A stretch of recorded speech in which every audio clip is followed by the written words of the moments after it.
Hello guys, ये समाचार ले लो और आज हम सबसे पहले बात करेंगे फुकरा इंसान के बारे में। तो फुकरा इंसान के ऊपर बहुत बड़ा एलिगेशन लगा है स्क्रिप्टेड वीडियोस बनाने का, जो कि ट्यूब स्टैक ने बहुत प्रूफ ढूंढ कर अपनी वीडियो में शो करे। मैं आपको क्लिप दिखा देता हूँ। 26 मार्च 2023 को फुकरा इंसान ने ये वीडियो अपलोड करी थी, जहां वो शुरुआत ओमेगल में लोगों से पैसे मांगने से करते हैं, जिससे जहां से पैसे आए फिर वो अपना बिजनेस शुरू कर पाए। हम 1 रुपए से गाड़ी बना रहे हैं, तो हमारे को वो बिजनेस चालू करने के लिए 1000 रुपए हम रिटर्न करेंगे। और असली स्क्रिप्टेड चीज उस बिजनेस से ही शुरू होती है। इन्होंने यहाँ पे करा क्या, 250 रुपए के 4 पेयर ऑफ शूज उठाए, उनमें मार्कर से कलरिंग करी और फिर इंस्टा पे अपना पेज बनाया। 200 रुपए में एक दिन के लिए ऐड चलाई और उसके थ्रू उन्होंने अपने जूतों को बेचना शुरू करा। और फुकरा इंसान ने स्क्रिप्ट भी काफी अच्छी रखी कि एक और बंदा जो इंस्टाग्राम के थ्रू अपने जूतों को बेचता है, तो उसने हमसे बल्क में सारे जूते खरीद लिए। जो इंस्टाग्राम पे जूते बेचता है एंड उसने हमारे को बोला सारे जूते बेच दो 4500 रुपीस के। बट यहाँ पे उन्होंने एक गलती कर दी। फुकरा इंसान इंस्टा पे जब ऐड चलाते हैं तो उसके अगले दिन वो अपना पेज दिखाते हैं, जहां पे अगर तुम डेट देखोगे तो क्लियरली वहां पे तुम्हें 1 मार्च दिखेगा, यानी कि पोस्ट 28 फेब को अपलोड करी होगी और 1 मार्च को उन्होंने पेज दिखाया। और इस दिन के 8 दिन बाद तक इनके 12 पेयर ऑफ शूज बिके थे, यानी 9 मार्च तक हमने 12 पेयर ऑफ शूज बेच दिए है in the span of 8 days and हमारा टोटल प्रॉफिट बना है 12540। और इन्हीं पैसे का यूज करके वो अपना अगला बिजनेस शुरू करते हैं OLX का, कि वहां से सस्ते में सामान खरीदेंगे और उसे महंगे में बेच देंगे। बट अगर तुम मॉनिटर में नीचे ध्यान से डेट देखोगे तो तुम्हें देखने को मिलेगा 3 फेब 2023। उन्होंने अपने शूज का बिजनेस मार्च में शुरू करा था, जो 12540 रुपए आए हैं, जिससे उन्होंने OLX का बिजनेस शुरू करा है। वो पैसा तो जूते बेच के आना था, वो भी मार्च में। तो फरवरी में उन्होंने उस अमाउंट से OLX पे कैसे सामान खरीद लिया? तो इनके पास वो पैसा फरवरी में कैसे आ गया? क्योंकि वो तो 1 महीने बाद होगा ना। तो मतलब कि इन्होंने सब पहले प्लान करके रखा हुआ था कि कौन से बिजनेस से कितना पैसा कमाने वाले हैं, और उस हिसाब से उन्होंने अपनी स्क्रिप्ट फॉलो करी। अब यहाँ पे तुम ये भी बोल सकते हो कि भैया जो नीचे टाइम दिख रहा है वो यूएस फॉर्मेट में है। यूजुअली जो हमारे पीसी होते हैं उनमें जो डेट का फॉर्मेट होता है वो इंटरनेशनल फॉर्मेट में होता है, जिसमें पहले डेट आती है, फिर मंथ आता है, फिर ईयर आता है। और यूएस फॉर्मेट के अंदर पहले मंथ आता है, फिर डेट आती है, फिर ईयर आता है। तो हो सकता है फुकरा इंसान ने मैन्युअली जाके यूएस फॉर्मेट में डेट सेट करी हो, बट फिर भी ये स्क्रिप्टेड ही रहेगा, क्योंकि जब इन्होंने पेज दिखाया था तभी 1 मार्च थी। और इन्होंने खुद बोला था कि 8 दिन बाद तक तुमके 12 पेयर ऑफ शूज बिके थे, यानी 9 मार्च तक उन्होंने 12540 रुपए कमाए थे। 12 पेयर ऑफ शूज बेच दिए है in the span of 8 days and हमारा टोटल प्रॉफिट बना है 12540। तो भैया 2 मार्च को ये OLX में 12540 रुपए लेके कैसे बैठे हैं? तो यहाँ से क्लियरली दिख जाता है कि ये सब स्क्रिप्टेड था। एंड अगर तुम प्रूफ्स को साइड रख के लॉजिकली भी देखोगे तब भी स्क्रिप्टेड ही लगेगा। पहली चीज तो भैया सारे जूते 250 रुपए के तो मेरे ख्याल से नहीं होंगे, स्पेशली जिनमें कलर नहीं करा है वो। ऊपर से तुम्हें सच में लगता है कि मार्कर से कलर करके जो क्लियरली दिख रहा है उन जूतों को कोई 1200 रुपए में खरीदना प्रेफर करेगा, जबकि मार्केट में उससे बेटर जूते तुम्हें उससे कम प्राइस में मिल जाएंगे। और यहाँ तो उन्होंने बोला कि किसी बिजनेस वाले ने खरीदा जो जूतों को और आगे महंगे में बेचेगा, तो 1200 रुपए जूतों के लिए महंगे, तो इससे ऊपर वो क्या ही बेचेगा। और ये बात मुझे पता है, तो बिजनेस चला रहा है, उसे पता ही होगी। तो तुम इस साइड से भी देखोगे तब भी ये स्क्रिप्टेड ही है। बात फुकरा इंसान की कर ही रहे तो बेबी का ध्रुवी का भी कर ही रहे थे, जो कि बहुत बड़ा एलिगेशन लगा है फुकरा इंसान के ऊपर, जो कि एक पॉडकास्ट में जाके उन्होंने कहा था। मैं आपको क्लिप दिखा देता हूँ। इसी नाम का एक बहुत ही खराब व्यक्ति, जिसे मैं बिल्कुल पसंद नहीं करती, he wanted to throw one of the girls in the pool just to make a reel viral. तो he was dragging every girl by her hand और by her body to throw her in the pool, ताकि कुछ content बने, ताकि कुछ सुर्खियों में आए, you know. And there was this girl, another girl, उसको उसने उठाया इधर, ये वो, she just laughed, she didn't get offended. Okay fine. Then he dragged my hand. I swear I was wearing the same dress in that episode. I swear to God. Oh shit.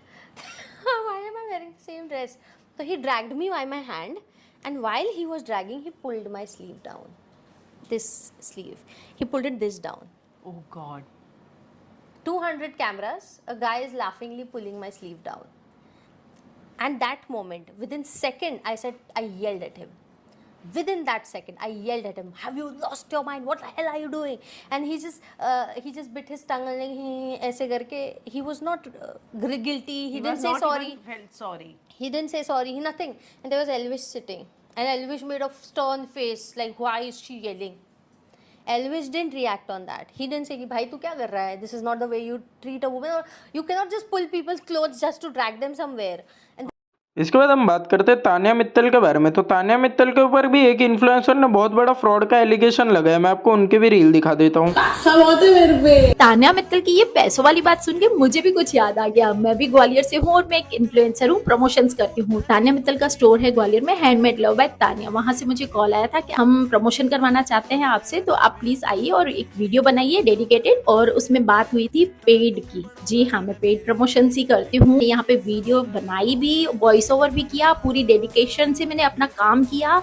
मैंने अपने page पे भी post करी वो वाली video, लेकिन ना तो सामने से कोलैब एक्सेप्ट हुआ, ना तो उन्होंने मेरे को 5-6 दिन तक कोई भी पेमेंट किया। उल्टा वहां से बोला गया कि आप आओ शॉपिंग करो, आपको कुछ डिस्काउंट दिया जाएगा। मतलब मैं अपनी ही वीडियो का वर्थ निकालने के लिए पहले वहां जाके शॉपिंग करूं, वहां पे खर्चा करूं, फिर वो मुझे एहसान में डिस्काउंट देंगे। और कुछ नहीं, बार्टर में ही कर लेते, बोल देते कि भाई 3-4 ड्रेसें अपनी उठा लो, पसंद बंद की, आपकी वीडियो का वर्थ आ गया, लेकिन वो भी नहीं। आप आओ, खर्चा करो, अपनी वीडियो का वर्थ उसमें दो और उसके बाद हम आपको डिस्काउंट देंगे। मैंने तानिया मित्तल के ऑफिशियल पेज पे भी मैसेज किया, वो उन्होंने देखा नहीं। मैंने उनके जो हैंडमेड लव बाय तानिया वाला पेज था वहां पे मैसेज किया था, वहां कोई रिप्लाई नहीं आया। जब खुद से फोन आता है कि प्रमोट करो, फिर वीडियो बना के आते हैं तो ना कोलैब एक्सेप्ट होता है, ना पे किया जाता है, ना बार्टर किया जाता है, उल्टा खर्चा करने के लिए बोल दिया जाता है। तो तानिया मित्तल जी, जो आप कह रहे हो ना हमारे पास बहुत सारा पैसा है, तो मैंने आपके स्टोर का प्रमोशन ना तो बार्टर में किया, ना ही आपसे पे लिया। मैंने तो आपके स्टोर का प्रमोशन फ्री में किया। जाओ,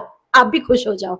इसके बाद हम बात करते हैं राजवीर फिटनेस के बारे में। तो जैसे कि मैंने आपको परसों के वीडियो में बताया था कैसे आरुष बोला और अरबाज पटेल की फिजिकल फाइट हो गई, तो उसी के ऊपर राजवीर फिटनेस भी रिएक्ट किया और अरबाज पटेल को वार्निंग भी दी है। क्या वार्निंग दी है, मैं आपको उनकी स्टोरी दिखा देता हूँ।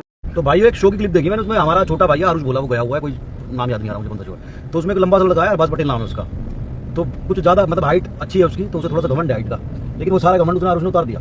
दोनों का गुथमरे मतलब लड़ मरे आपस में, और लड़ने के बाद कैमरे के सामने रो रहा कह रहा मेरी आंख सुझा दी, मेरे गले पे नाखून है। तो भाई ऐसा है, सबको एक लाठी से नहीं आका करते हैं, दिल्ली यूपी के लौंडे ऐसे ही हैं, थोड़ा सा इनसे बच के रहो, ठीक है, और अपनी औकात में रहो थोड़े से। किसी बात की कोई गलतफहमी हो ना, तो जब शो खत्म हो जाएगा, शो को शो की तरह लो और गेम को गेम की तरह खेलो। तुम जहाँ के भी हो ना, जिस भी स्टेट के, मैं इन चीज़ों में पढ़ना नहीं चाहता, लेकिन वो मुझे देख के थोड़ा दुख हुआ, छोटा भाई हमारा ऐसे बदतमीजी कैसे करती है, उसके साथ बदतमीजी करी और फिर जेली।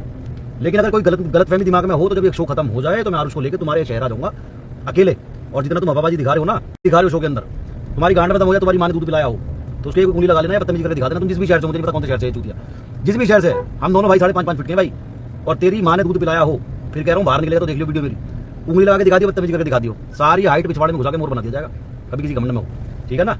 तो ये मत सोचियो कि भाई तेरे से आधी हाइट का लड़का है तो तुझे कुछ भी करेगा, कुछ भी कर लेगा, थूतरी चांद दी उसने फिर भी, ठीक है। और जितने भी भाई ये कह रहे हैं भाई सपोर्ट करो, मैं थोड़ा सा इन चीज़ों से दूर रहना चाहता हूँ, लेकिन हाँ ऐसी चीज़ें बदतमीजी देखते हैं अपने भाइयों के साथ तो गुस्सा आता है, दिल से बुरा लगता है कि गेम को गेम की तरह खेलो, टास्क में दिखाओ ना, जितनी जान दिखानी, जितना तुम्हारी मान तुम्हें दूध पिलाया टास्क में दिखाओ, ये क्या तरीका है ना। तो थोड़ा सा तमीज है, जितने भी इसके यार प्यारे हो भेज देना तक वीडियो, या इसकी जो टीम संभाल रही हो पीछे से इसका इंस्टाग्राम भेज देना, थोड़ा तमीज में रहे, ठीक है ना। इसके बाद हम बात करते हैं रजत दलाल के बारे में। तो रजत दलाल एक बार फिर से गुस्सा हो गए, जो कि अपने वो खुद स्टोरी पे डाल के बताया। मैं आपको उनकी स्टोरीज दिखा देता हूँ। रजत बताया का नाम देखा ना डरा साड़ो ये बता, हम जाना है ना महाराज हरियाणा सोने।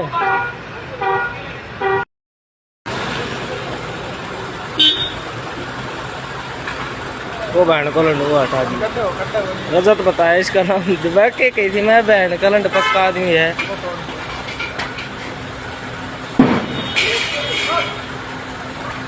इसके बाद हम बात करते हैं Ashish Ansalani, beer biceps and rebel kid के बारे में। तो इन तीनों ने भी रिएक्ट करा कि इंडियाज गॉट लेटेंट की कंट्रोवर्सी के ऊपर फिर से। इन तीनों ने भी फोटो डाल के साथ में, पहले आशीष अंसलानी कहते बियर बाइसेप्स टू सीरियस ना, और पीछे उन्होंने पुलिस वाला सॉन्ग लगाया था। इसके बाद बियर बाइसेप्स भी इंस्टाग्राम स्टोरी डाले थे जहाँ पे वो लिखे थे होपफुली डन। इसके बाद रेबल किड की भी वो स्टोरी को रीशेयर करके ली थी, होप इज पॉइजन। इसके बाद हम बात करते हैं कैरी मिनेटी के बारे में। तो क्या कैरी मिनेटी की गर्लफ्रेंड रिवील हो गई, एक रेडिट यूजर ने ये वाली वीडियो अपलोड की थी, मैं आपको वीडियो दिखा देता हूँ।